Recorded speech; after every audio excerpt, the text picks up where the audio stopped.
Sinhagad road police station अंतर्गत बांधण्यात आलेल्या आनंदनगर पोलीस चौकीचे मी इथे येईपर्यंत वाटत होतं पोलीस स्टेशन, कारण मी कुठल्याही कार्यक्रमाला जाताना पूर्वतयारी करतो, फोटोग्राफ मिळवतो, माहिती मिळवतो. त्या फोटोग्राफवरून असं वाटलं की हे पोलीस स्टेशन झालं, हे पोलीस स्टेशनची चौकी झाली. आणि म्हणून आलेल्या माधुरीताईला मी म्हटलं की जर पोलीस चौकी इतकी चांगली असेल, पोलीस स्टेशनच्या उद्घाटनाच्या आधी देवेंद्र येणार असल्यामुळे मला पाहणी करायला यावं लागेल आणि मग शहरातल्या बाकीच्या ठिकाणी पण सांगावं लागेल.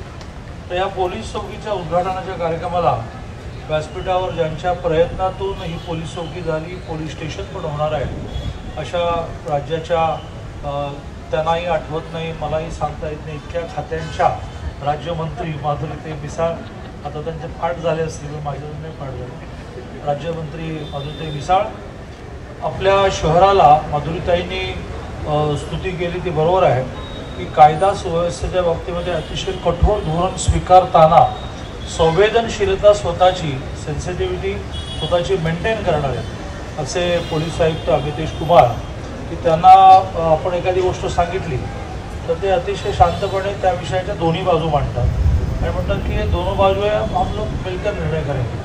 तर त्यांच्या नेतृत्वाखाली काम करणारे सर्व पोलीस अधिकारी, कारण आपल्या सगळ्यांनाच आज दर्शनाची पण आस लागलेली आहे.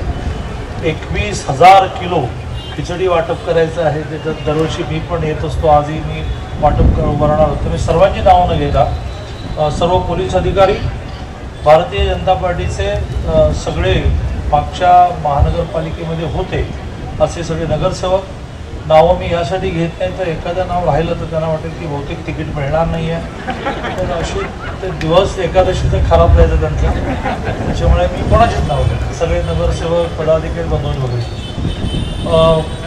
जसं माधुरीताईंनी निसंकोचपणे पोलीस आयुक्तांचं कौतुक केलं, तर मी निसंकोचपणे माधुरीताईंचं कौतुक यासाठी करणार आहे की आमदार आपण झालो, खासदार झालो, मंत्री झालो तर एक ठराविक प्रकारची विकास कामं करणं असा लोकांचा फायदा असतो. रस्ते करा, गटर करा, परंतु ज्याला नीड बेस म्हणतो, गरजेवर आधारित काम करणं असं फार कमी लोकप्रतिनिधींचं असतं. आणि माधुरीताईंच्या बाबतीमध्ये नेहमी जसं लक्षात येतं की ते गरजेवर आधारित विकास कामं करतात. तसा त्यांनी उल्लेख केला की ह्या एरियाची हद्द ही ग्रामीणमध्ये जात होती आणि हवेली पोलीस स्टेशनला लोकांना जावं लागायचं. मग त्याने हट्ट धरला, आग्रह धरला, पाठपुरावा केला आणि ह्या भागाला शहरामध्ये आणलं. स्वाभाविकपणे शहरामध्ये आणल्यानंतर पोलीस स्टेशन मिळालं, पोलीस आयुक्तांच्या अंडर हा सगळा एरिया आला. अशा खूप नीड बेस, गरजेवर आधारित विकास कामं करणाऱ्या माधुरीताईंचं मी मनापासून अभिनंदन करतो. CPनी पोलीस आयुक्तांनी म्हटलं ते खरं आहे की ते त्यांच्या परीने खूप प्रयत्न करतात. मला घडणाऱ्या कुठल्या घटनेच्या बाबतीमध्ये पोलिसांची बाजू घेण्याचं काही कारण नाही, मी पण एक नागरिक आहे, परंतु आपणही आपल्या बाजूने विचार असा केला पाहिजे की मी 82 पासून पुण्यामध्ये येतो. 82ला या शहराची लोकसंख्या 14 लाख होती, आता ती 72 लाख झाली. अक्षरशः टू व्हीलरवरून एखादी महिला बघितली की मी कौतुकाने बघायचं की टू व्हीलरवरून महिला चालली. आता शहरातल्या वाहनांची संख्या 53 लाख झाली. एकट्या दिवाळीच्या पडव्याला एका दिवशी 18,000 वाहनं आली. मग ही एवढी वाहनं पार्क कुठे होणार, त्यातून ट्रॅफिक जाम, त्यातून ते त्यांच्याकडून खूप प्रयत्न करतात.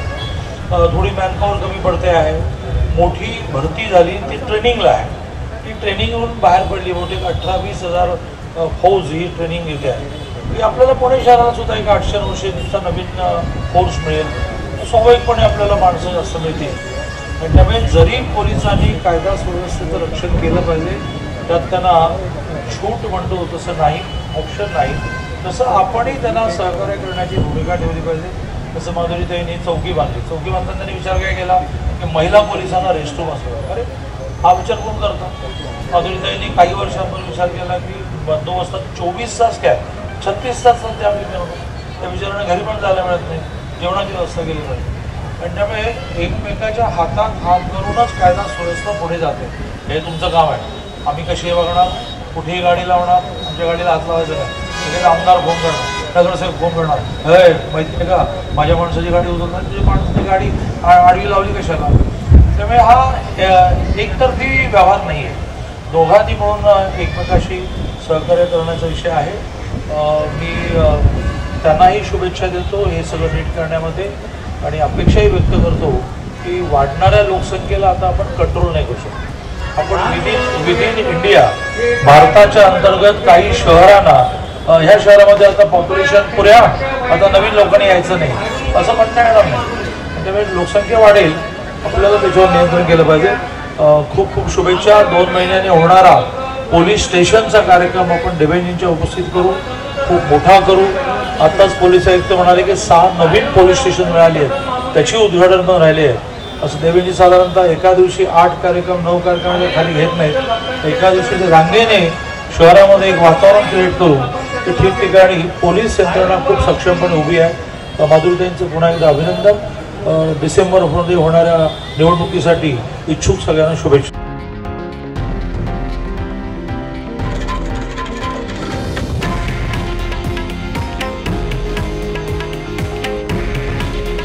हे आहे देशातील नंबर 1 न्यूज नेटवर्क आणि आपण पाहत आहात TV9 मराठी. काळजी तुमची, हित महाराष्ट्राचं.